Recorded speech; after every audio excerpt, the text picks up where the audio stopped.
Dear YouTube, as you know, under copyright law, I am allowed to use portions of copyrighted material, in this case copyrighted material belonging to the Watchtower Bible and Tract Society of Pennsylvania, so long as this is used for the purpose of criticism and parody. Please remember this when Watchtower comes complaining, because I've embarrassed them by using their propaganda in a way they disapprove of. Thank you.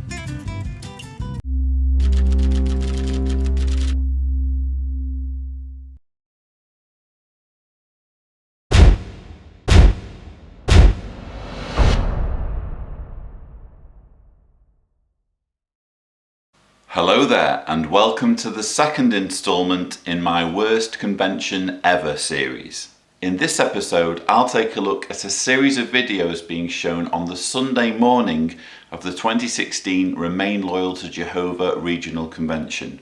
These videos depict a group of witnesses hiding in a basement while the Great Tribulation rages outside, and they've come to be known as the bunker videos. There are actually 8 of these videos, but I'm going to show them all back to back. So without further ado, let's roll the first clip. What an experience. That's why loyalty to Jehovah has been so important. That is so true, Brother Brown. How about you? Has your loyalty ever been tested? Oh yeah, I remember. Thank goodness your acting skills haven't been tested, because they would fail. It was years ago, and an elder came to give me counsel after a talk. And let's just say, I was not expecting. You were really quiet the whole way home. Is everything all right? Yeah, I'm fine. What is on your mind? I can't believe the nerve that Ben has. Ben? Yeah, Ben. He gave me counsel about that talk that I gave last week. Really? What did he say? I don't know, something like, I didn't use enough scriptures. Whatever. I mean, it was hard to listen. You know, I've been an elder longer than he has, and he comes up to me and gives me counsel about my teaching? Please tell me you didn't argue with him. No, of course not. But it wasn't easy. I thanked him and said something like, I'll give it careful thought and I'll apply what he said. So you did the right thing. Of all the things this guy should be worrying about, such as, I don't know, being a line manager for an abusive cult, getting counsel from someone who hasn't been an elder for as long as he has should be way down on the list. Yes, but did I really? I took the counsel, but I don't like my attitude. I let pride get in the way of another elder giving me counsel just because I've been an elder longer. So what are you going to do about it?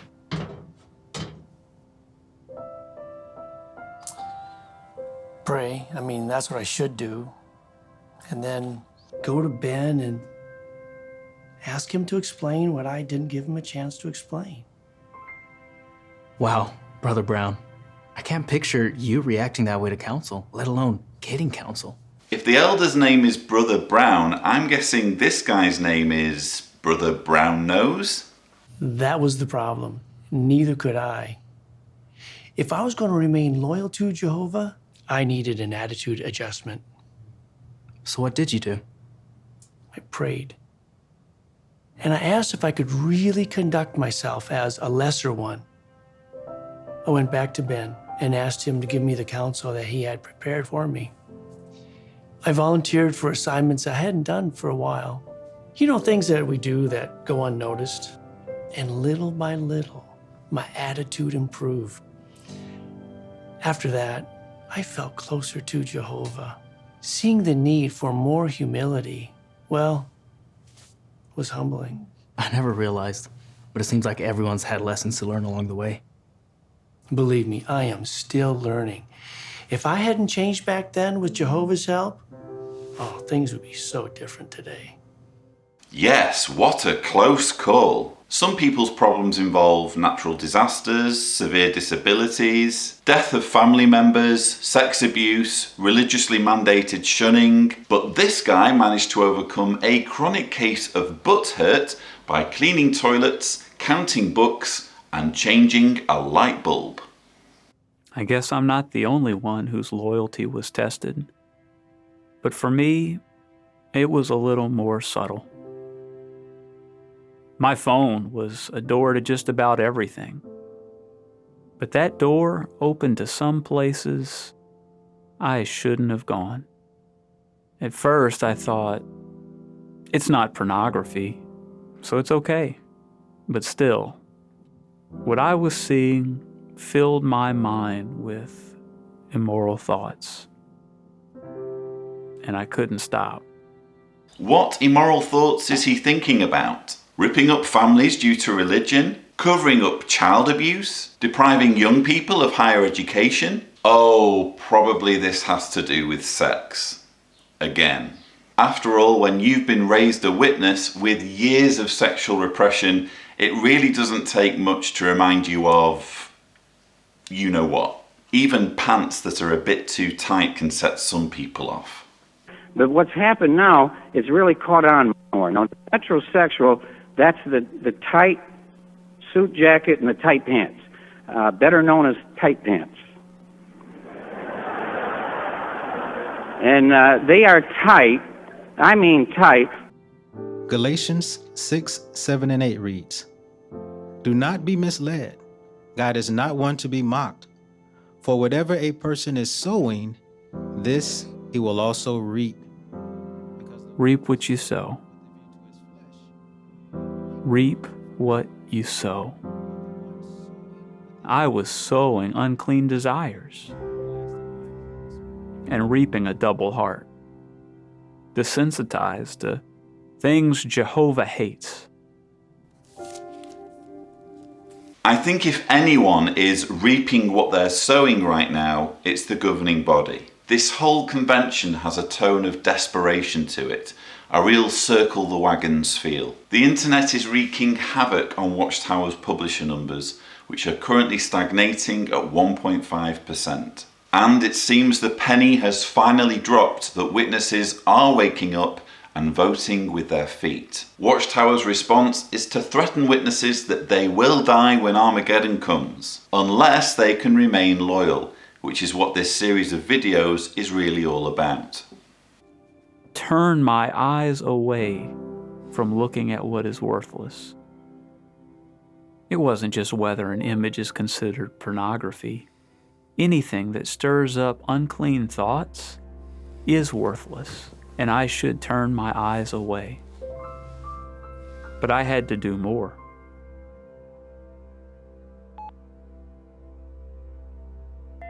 Those weren't just the psalmist's words.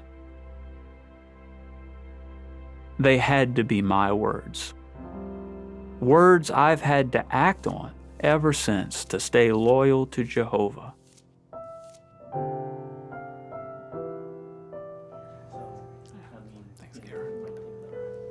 Anything that stirs up unclean thoughts is worthless, and I should turn my eyes away. Not for the first time in this video, we are told that even a person's thoughts, what goes on inside his or her brain, can get them in trouble. George Orwell immortalized the expression thought crime in his novel 1984, which described a totalitarian regime where everyone is under the control of Big Brother.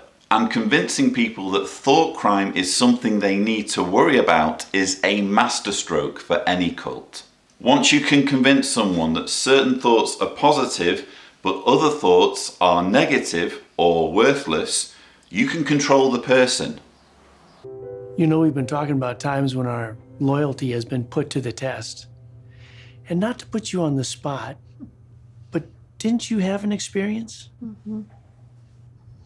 I did, and I don't mind sharing. It was when I was at that office job in the city. It was just coffee as usual. Karen, we're making some coffee. Did you want some? Oh, I love it. The good stuff, right? Oh, yes. Thanks. Boy, I can smell it. And somebody brought treats. It's wonderful, thank you. Yeah. So how are things going? But this time she started telling me about her problems at home. So John, he got a text message from his ex-girlfriend. No, that must be very hard for you. Yeah, it is.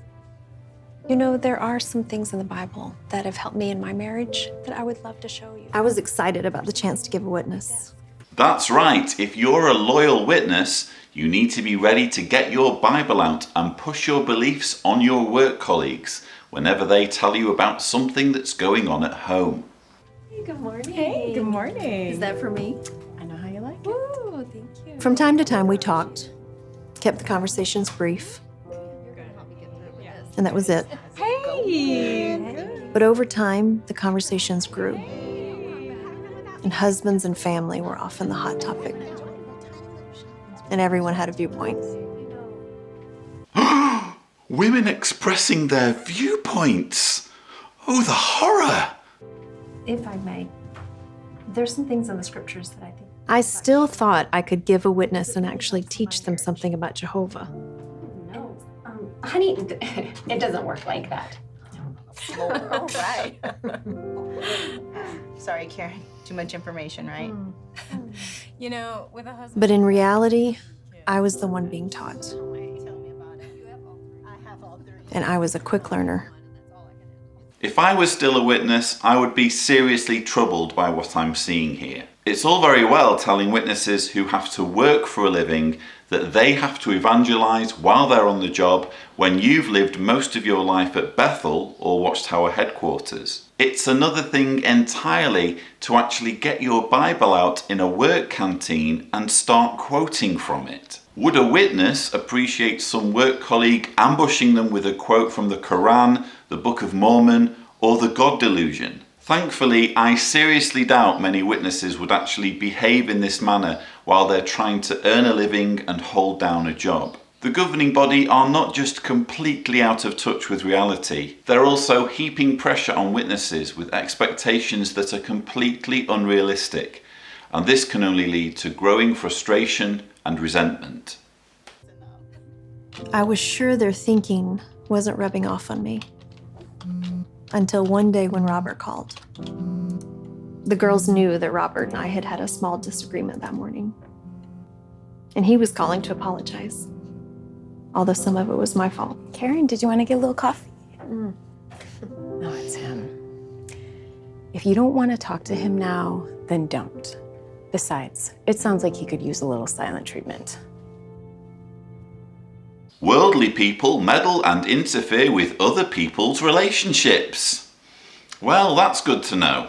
Actually, if anyone routinely uses the silent treatment as a weapon to erode relationships, it's the makers of this video. In this very convention series, we have seen a trilogy of videos in which a girl gets shunned by her parents for 15 years just for sleeping with a bloke to whom she isn't married. But apparently, she was deserving of the silent treatment. And her mother was totally right to ignore her phone call. The hypocrisy is just staggering. I couldn't believe the effect the association was having on my attitude and my marriage.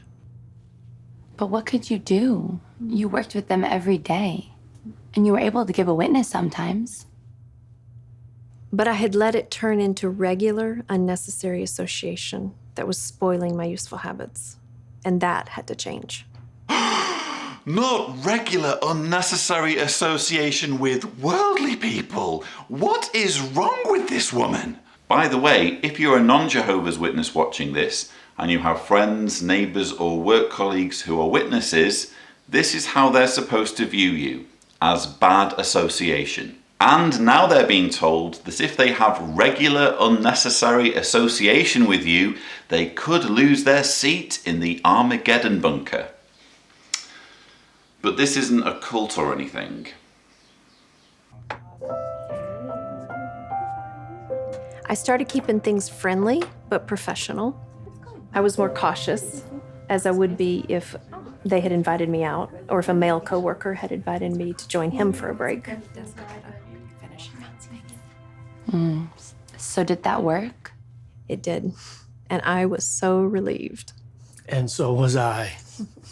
Basically, she hit them with the shun gun by denying them of any interaction that wasn't necessary to her work. This part I can relate to because when I was a witness, I was always terrified of being invited to parties and social events by work colleagues, especially if these were connected in any way to Christmas or birthdays. I hated having to turn down invitations time after time, but I knew it was what I was supposed to do.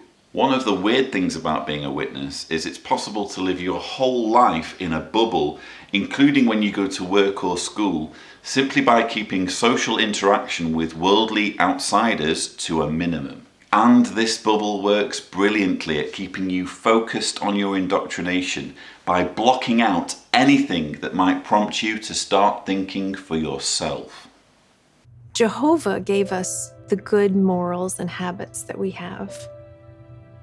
Exposing myself to bad association was being disloyal to him. This is a common argument by most believers, that only through religion can we be moral, upstanding people. In truth, you become more moral by basing your behaviour on what is the right, responsible and decent thing to do, rather than on some morbid fear of eternal destruction. Indeed, it's possible for religious people to do some deeply immoral things, such as shunning family members or letting children die from refusing blood, when they're able to convince themselves that their ideas have divine backing. When I think how far we are now into the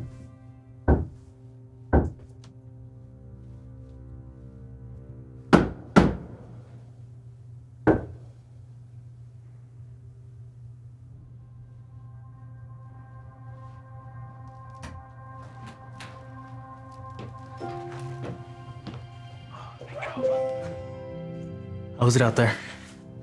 It's not good. It won't be long, maybe an hour. Is Kevin with you? Yeah, where's Kevin? He said he's not coming. That he doesn't want to have anything to do with us anymore. How sad.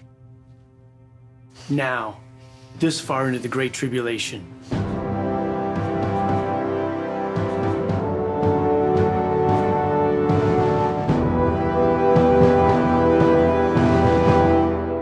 And there's the big reveal. This whole series of videos is some future time called the Great Tribulation. It may be that you're not a Jehovah's Witness and you're therefore confused about what this Great Tribulation is. Basically, it's a foretold period just before Armageddon in which civilization dissolves into anarchy and the nations turn on organized religion, and specifically Jehovah's Witnesses. Thankfully, these JWs are safely hidden inside a room in someone's basement in which it is entirely impossible for them to be discovered. Unless someone finds the door and decides to kick it down. Basically, the door is completely impregnable so long as nobody kicks it. I'm not going to lie, these guys might as well be sitting on the front porch holding up a sign saying, "Please don't hurt us." Unfortunately though, a guy called Kevin has forsaken his place in the bunker by denouncing his faith. Thus ensues a period of bitching about how Kevin was a lazy, disloyal traitor who deserves to die because he never took his cult indoctrination seriously enough. I just don't get it. Kevin knows we're in the Great Tribulation. Why would he say he doesn't want anything to do with us anymore? Darren, I thought you had heard by now. I heard what? When our message changed from good news to judgment, he was telling everyone that it would make problems for us and that he was done. This, for me, is one of the most intriguing parts of the video. Kevin apparently decides to throw in the towel when the message of the witnesses turns from good news to judgment. Remember, this is supposed to be a future scenario we're looking in on. Is this a spoiler from the governing body that at some point they will try to induce the apocalyptic climax they crave by making their message less about peace, pandas and watermelons and more about death, fire and brimstone? Though this would doubtless piss people off, Watchtower would do well to wake up to the fact that nobody is going to start trying to ban their religion just because they decide to be a pain in the arse. If there's one thing most people take seriously, it's the right of everyone to have the most outrageous judgmental beliefs, so long as everyone else has the right to ridicule and criticize those beliefs. The governing body may want to bring on the apocalypse, but unless they manage to get hold of the nuclear launch codes, it just ain't gonna happen, because, spoiler alert, their religion is nonsense. I can't believe it. Darren, think about it. We have all tried to help Kevin. Yeah, I remember. Think back to Sunday afternoons when we preached in the Northern Estates. We asked if he wanted to go. What did they give us today? Well, we're gonna go to the Northern Estates and then... Okay. Hey, Kevin, do you want to join us? We're going up to the Northern... He said he had the weekend shift. Again. But that the people there have their paradise and they don't listen anyway. The car's over here. Oh no! Kevin was working the weekend shift! But that means he won't be able to go preaching after the meeting. Jehovah's Witnesses watching this, you have been warned. It isn't enough that you organise your work schedules so that you can attend all the meetings. If you're not free to join the rest of the congregation for the ministry at weekends, there's a fireball with your name on it. And when we do public witnessing, Hey, Kevin. We've been having great experiences out there at Turner Street. Yeah, that sounds nice. Yeah, that's by your job. Do you get to talk to your coworkers about it? He said it wasn't a good idea to make waves at the store. What? Kevin doesn't want to stand with Brother Brownnose right outside where he works and try placing witness literature as his work colleagues walk past? Well, what a lazy, fickle, treacherous scoundrel he is. I've had it with Kevin. He totally deserves to have his miserable corpse feasted on by birds when Armageddon comes. But child molesters, they totally deserve forgiveness. And in some instances, they should even be allowed to serve as elders.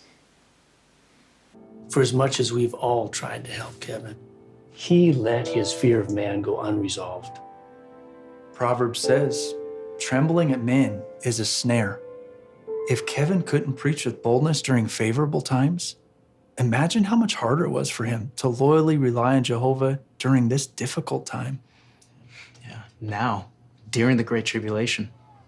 I think what they would call fear of man, I would call not being a total arsehole about one's beliefs. This part of the video is really little more than the governing body pointing the finger at anyone who doesn't want to make total idiots of themselves for the sake of their religion and calling them chicken. Just because a person doesn't fall over themselves to push their beliefs in someone else's face at every opportunity doesn't make them fearful or cowardly. If anything, it takes courage to stand up to such coercive, juvenile bullying tactics and say enough is enough. Again, well done Watchtower for raising the bar on your already ridiculous expectations for witnesses and making it easier for them to start thinking for themselves.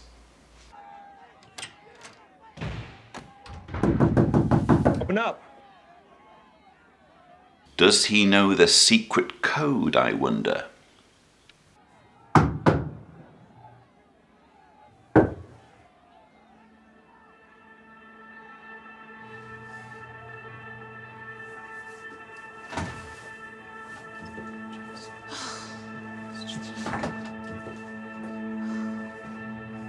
Phew, for a moment there I thought it was an unsolicited caller trying to peddle something. What is going on out there? They're just north of town, searching every house. Every house? Yeah, the neighborhood's in a panic. Let's stay calm and lean on Jehovah. At some point, we can expect the final attack on God's people. But Jehovah's going to give us the courage we need. So let's pray together. We'll read the scriptures, and we'll keep sharing what's helped us remain loyal to God. Because when the world as we know it is ending, there's nothing better than to have an impromptu Bible meeting. Darren, could you read Psalm 116 and verse 12? It says, "With what will I repay Jehovah for all the good he has done for me?" How can Psalm 116 verse 12 give us courage right now? Oh, Elaine. Well, Jehovah's always done well for us in the past, so we can trust he'll do the same for us now and in the future. Thank you. Josh? That's so true, that he's always done good things for us. But from what I've seen, what really makes a difference is how we respond to that goodness. For some in the congregation, those good things became a test of their loyalty. Continue with our meeting. We have a letter to read. To all congregations of Jehovah's Witnesses, dear brothers and sisters, if we are to have Jehovah's favor and blessing as individuals, They found fault with what the organization was doing or not doing. as we work together with you shoulder to shoulder, your brothers, the Christian.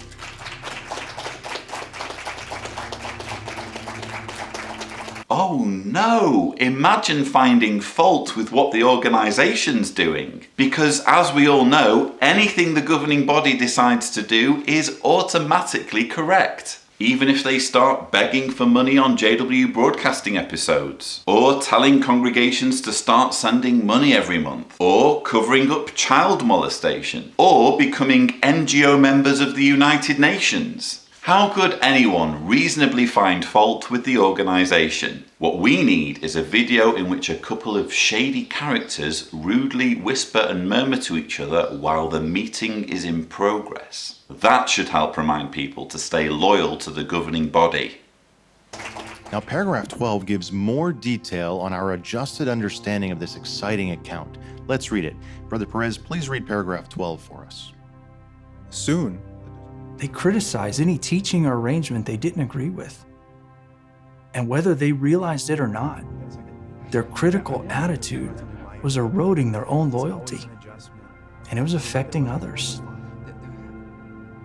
Imagine the cheek of criticising the governing body's teachings and arrangements. It's almost as though these murmurers are able to think for themselves and apply logic and reason to what they hear and observe. It should be obvious to anyone in a cult that you don't question the leaders. You go along with whatever they tell you to do, no matter how absurd it may be. Witnesses were reminded of this in a 2013 Watchtower, which said, regarding the events in the build-up to Armageddon, at that time, the life-saving direction that we receive from Jehovah's organization may not appear practical from a human standpoint.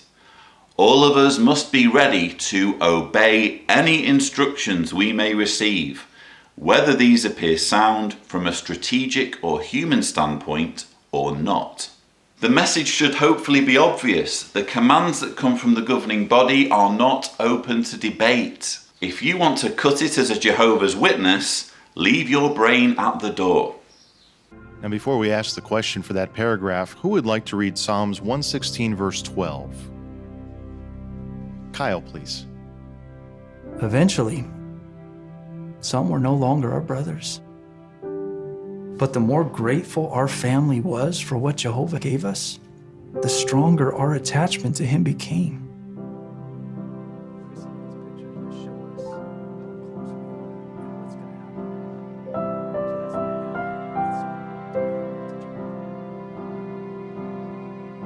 So I've learned to have appreciation for everything Jehovah's done for us and for his organization.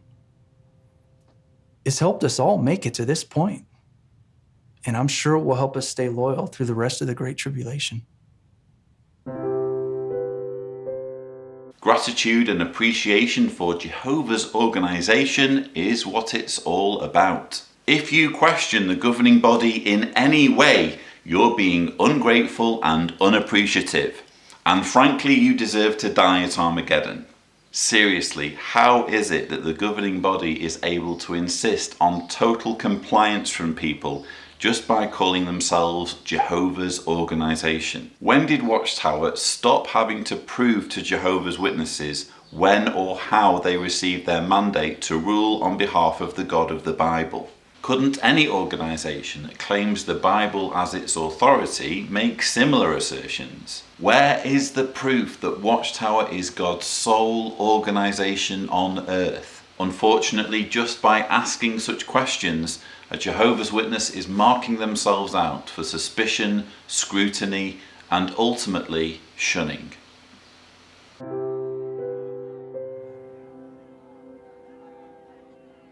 I know that look. You have an experience, don't you?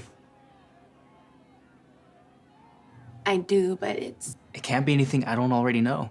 well, it's not exactly on my list of things to share with my little brother. There's no pressure, Elaine. Only tell it if you want to. It's okay. For me, I struggled with negative thinking. No way. Not negative thinking. Isn't that one of the worst types of thought crime? Yeah. But I had a good friend who always helped and listened and helped me learn how to fight it. And I'll always be grateful. I would pray, but at times the feelings were so strong, I didn't know what to do. I know. That must be so hard for you. What must be so hard? What are these forbidden feelings she's having? Why can't she say what they are? Will they ever stop feeling like this? Don't worry about if it's gonna stop. Let's talk about ways you can take control when it happens. Take control? You know, the scriptures tell us as Christians, we pray for self-control in our actions. But you know, we need that same self-control for our thoughts. I never thought about it that way before. Ah yes, we must control our thoughts. It's not like the brain is free to think whatever it wants. We must dictate to our brain what it is and isn't allowed to think about. For we are overturning reasonings and every lofty thing raised up against the knowledge of God. And we are bringing every thought into captivity to make it obedient to the Christ. Karen showed me what it meant to bring my negative thoughts into captivity and to make them obedient to the Christ. I had to know what my negative thoughts were, all of them, and write them down.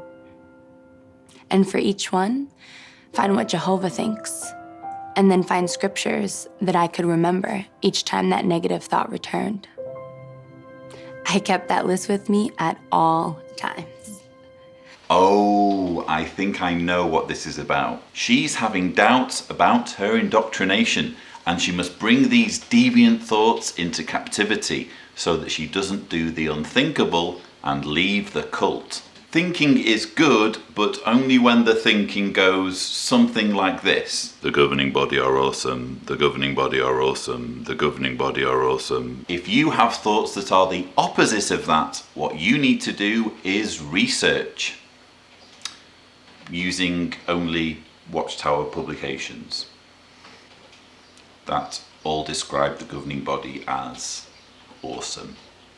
Don't, whatever you do research in anything that concludes that the governing body aren't awesome. And if you have doubts or questions that can't be answered by Watchtower publications, just sit on them for the rest of your life.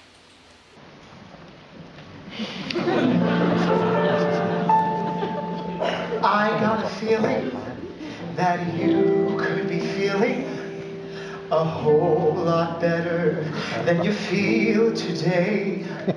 You say you got a problem? Well, that's no problem. It's super easy not to feel that way. When you start to get confused because of thoughts in your head, don't feel those feelings. Hold them in instead. Turn it off like a light switch. Just go click.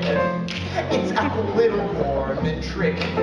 We do it all the time. When you're feeling certain feelings that just don't seem right, just treat those pesky feelings like a reading light and turn them off like a light switch. It was a slow process, but with Jehovah's help and with Karen's, I've learned how to fight the battle against negative thoughts. Elaine, that was so brave of you to share. Well, just listening to everyone else's stories about loyalty, it made me think about what I needed to do to stay loyal. Now, Elaine, if you don't mind me asking, how did you see that as a test of loyalty? Well, one scripture I memorized, 1 Corinthians 9:25, says, "Now everyone competing in a contest exercises self-control in all things." So if Jehovah's telling me I need to exercise self-control in all things, even my thinking, then I'm loyal to Jehovah when I try. Elaine, you are to be commended for what you did and for seeing the need. There's somebody at the door. Is it friend or foe? Do they know the secret code?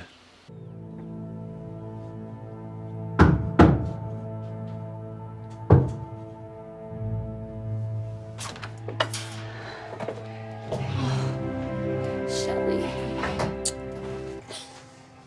I'm so glad you guys made it safely. It's getting bad out there now. Yes, marauding bands of worldly people are scouring the streets, looking for Jehovah's Witnesses to throw in concentration camps. Chris, were you able to check on all of the other groups? Yes, Brother Brown, I took a count at each group. Thank you. So you've been visiting each group, even with all that's going on out there? Yes, but there have been some scary moments. Still, we're going to shepherd all of the groups for as long as we still can. The brothers really appreciate you making the sacrifice to do this. And you too, Shelley, for supporting Chris. Is everybody okay? Everyone's fine. Apart from the fact that society has melted into apocalyptic anarchy and Jehovah's Witnesses are being hunted like animals. They're getting used to doing without, some for the first time. You and Shelley set a good example for keeping your life simple. Thanks. But honestly, that wasn't always the case. What do you mean? Well, one day we were watching the video, We Live a Simple Life. And it really helped us to take a good look at our lives. We were both pioneering, but still living a comfortable life. Not a comfortable life. Isn't that the opposite of an uncomfortable life? Shouldn't you in fact be living an uncomfortable life if you want to survive Armageddon? And we started wondering. Our love for Jehovah had moved us to pioneer, but could it move us to take the next step?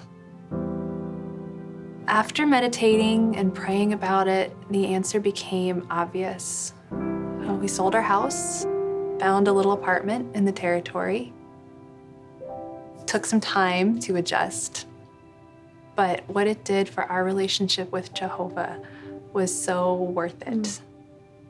Pioneers are Jehovah's Witnesses who spend 70 hours per month preaching on a volunteer basis. This couple were already doing that, but apparently it wasn't enough. They had a nice house and big shiny ornaments, so clearly that crap had to go. Jehovah's Witnesses are here being guilt-tripped into thinking that even working for Watchtower on a volunteer basis isn't enough. You also need to keep your life simple, which apparently now means not being comfortable, regardless of how much work you're doing for the organisation. How long before the goalposts get moved again and you only get a spot in the bunker if you give all your money to Watchtower?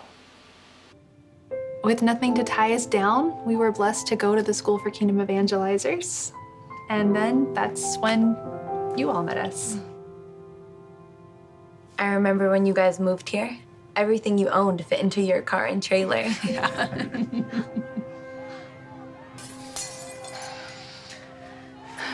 How much longer will this keep up? Chris, please say another prayer for us. Then I think we should look at some more scriptures that'll help us.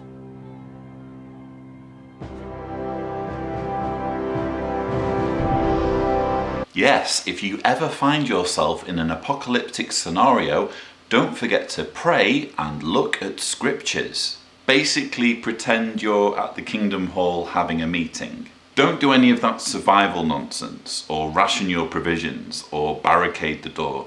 Just the prayer and the scriptures will do fine.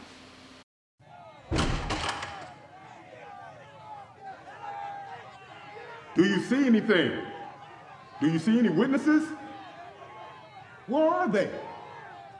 The angry mob has entered the building, and they are desperately seeking Jehovah's Witnesses to persecute.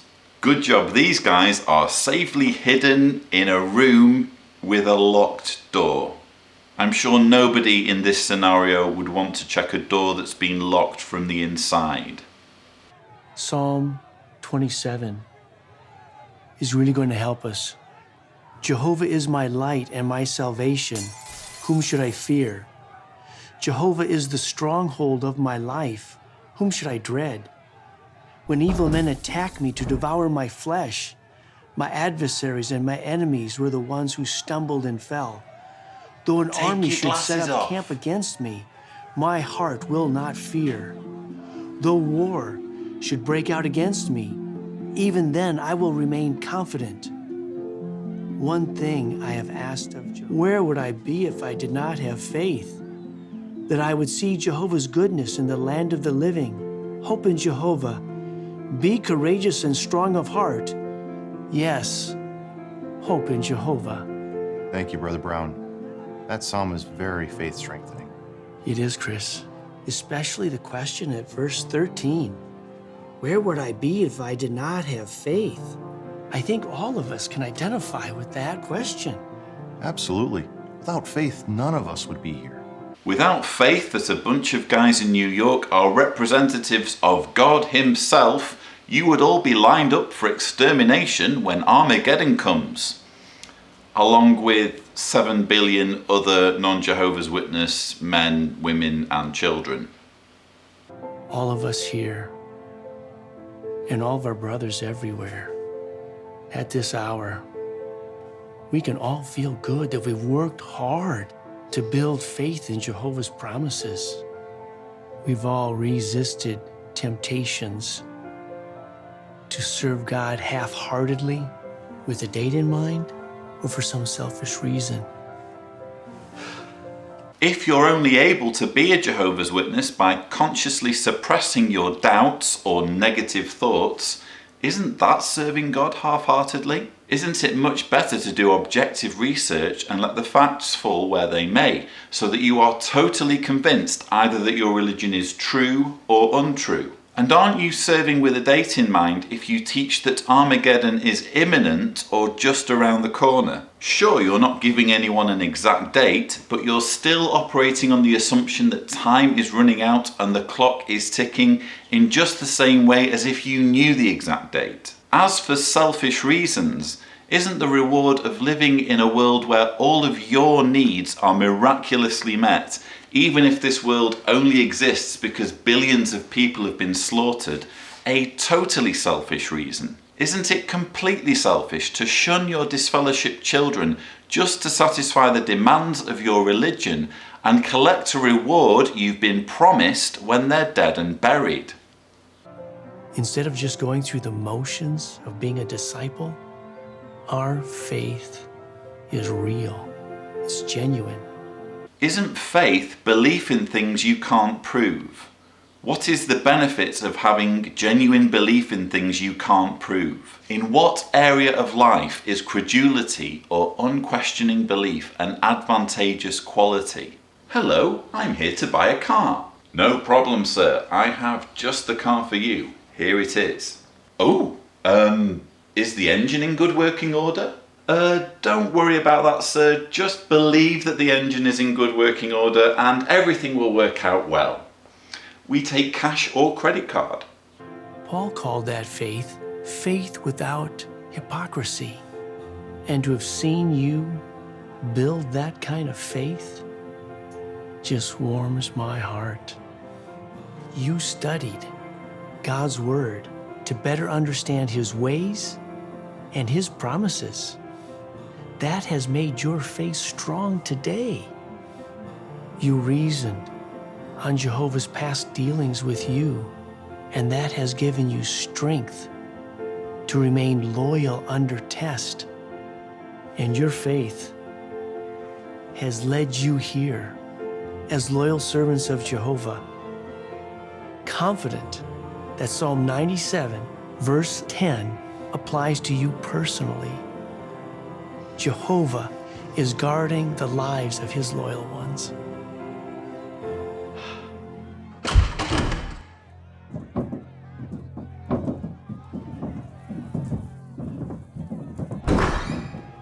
Where are they? Check the basement.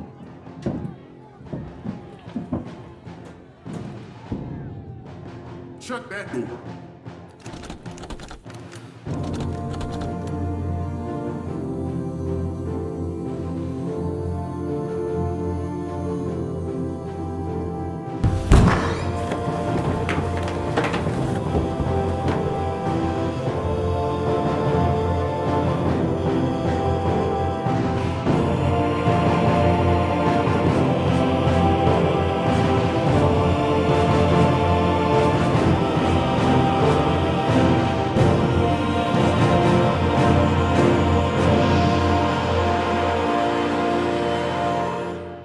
So there you have it, folks, a standoff with an uncertain ending. Whether or not the witnesses are killed by the rampaging mob of bloodthirsty worldly people, we do not know. What we do know is that there is a happy ending, because a video shown at the end of the convention shows all of them in paradise on a beach, eating fruit.